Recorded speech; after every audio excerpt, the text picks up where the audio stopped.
Olá, seja bem-vindo a marcoteles.com.br. Hoje eu quero meditar com você sobre a epístola do apóstolo Tiago ainda, mas hoje vamos falar do versículo 12 ao versículo 15 do capítulo 1, que nos fala sobre a bem-aventurança na tentação. Já cheguei a conversar com você sobre essa questão de ser bem-aventurado na tentação, que é uma coisa estranha para o mundo de um modo geral, mas que para o cristão deve ser natural, né? Bom, dizendo aqui o nosso apóstolo diz o seguinte, no versículo 12: Bem-aventurado o varão que sofre a tentação, porque quando for provado, receberá a coroa da vida, a qual o Senhor tem prometido aos que o amam.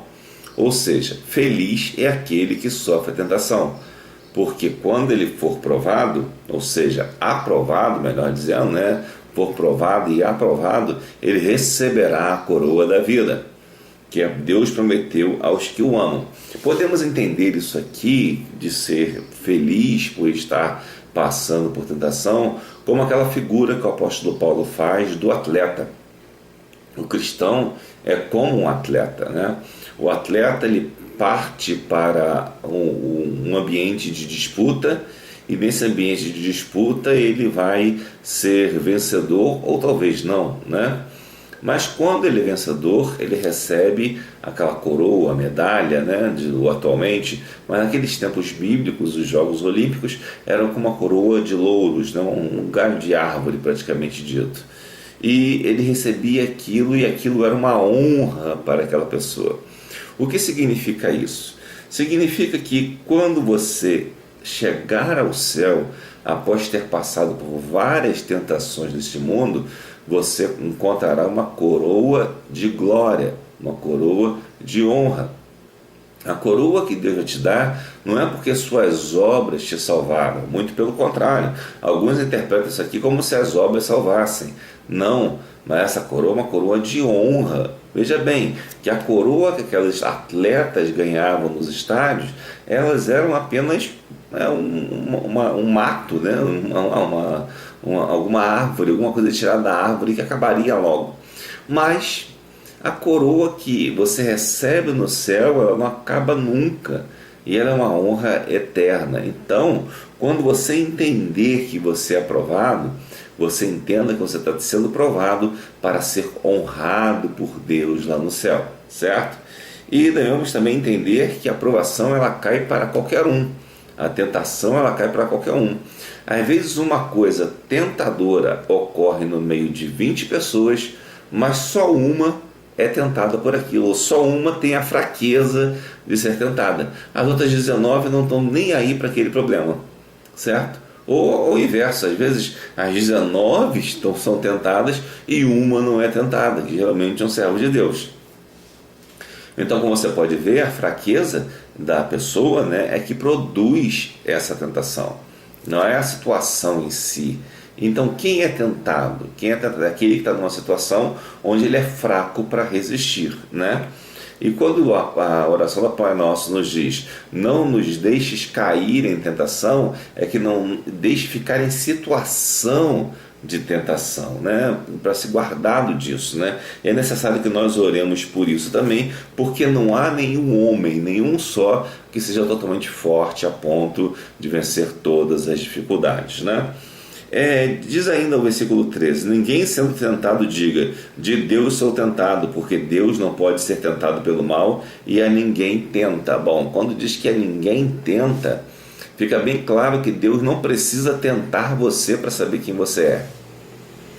Deus não precisa colocar você em tentação para saber quem você é, porque Ele é onisciente, Ele sabe o seu futuro, sabe quem você é.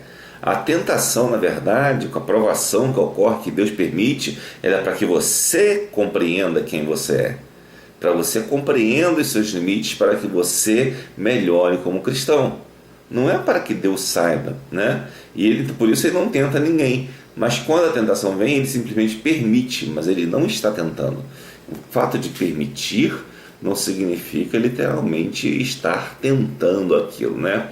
Vamos dar um exemplo, digamos que tem um juiz, né? E tem uma pessoa que permita e que peça para se fazer alguma coisa, né, determinada coisa. O juiz não está fazendo aquilo, mas muitas vezes ele permite alguma coisa por razões diferentes, né? Razões, no caso, legais. Aqui Deus ele permite por razões espirituais que só Ele compreende e você compreenderá no futuro. Agora, voltando um pouquinho, porque Deus não pode ser tentado pelo mal. Ora, Deus é onisciente, então Ele sabe a sua situação, as suas fraquezas. Então Ele não permite que você seja tentado além disso. Tem essa situação.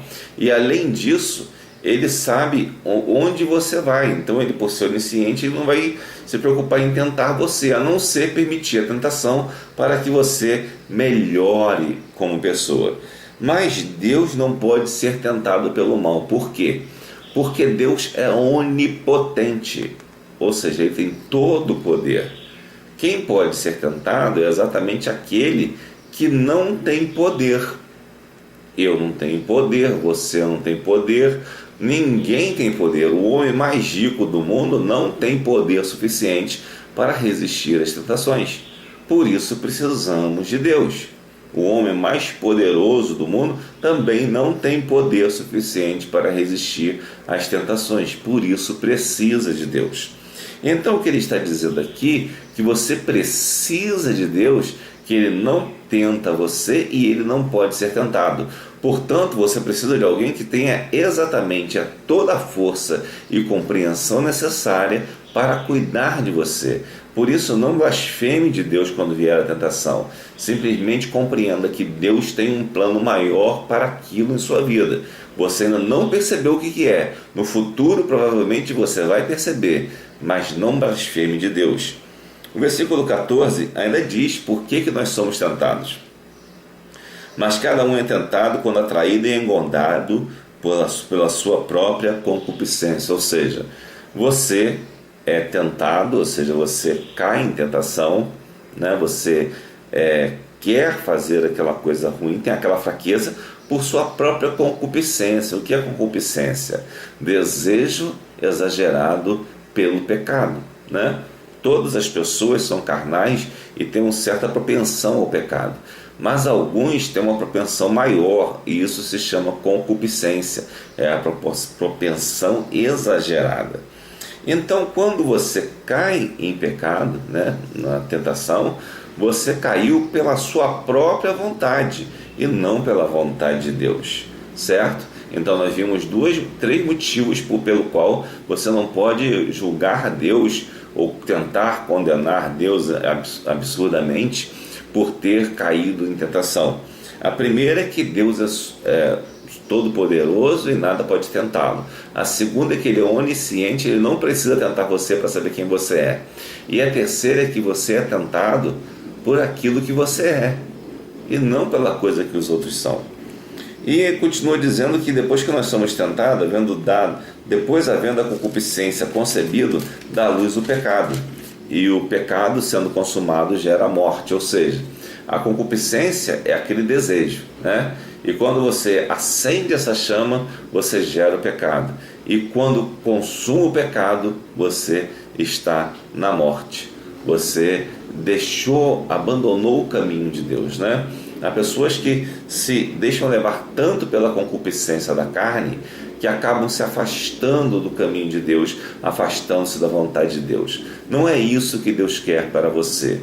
Faça o que deve ser feito. Aceite a vontade de Deus assim como ela é e o que ela tem para você. Porque Deus, de tudo que Ele pode fazer, Ele fará o melhor para você. Amém.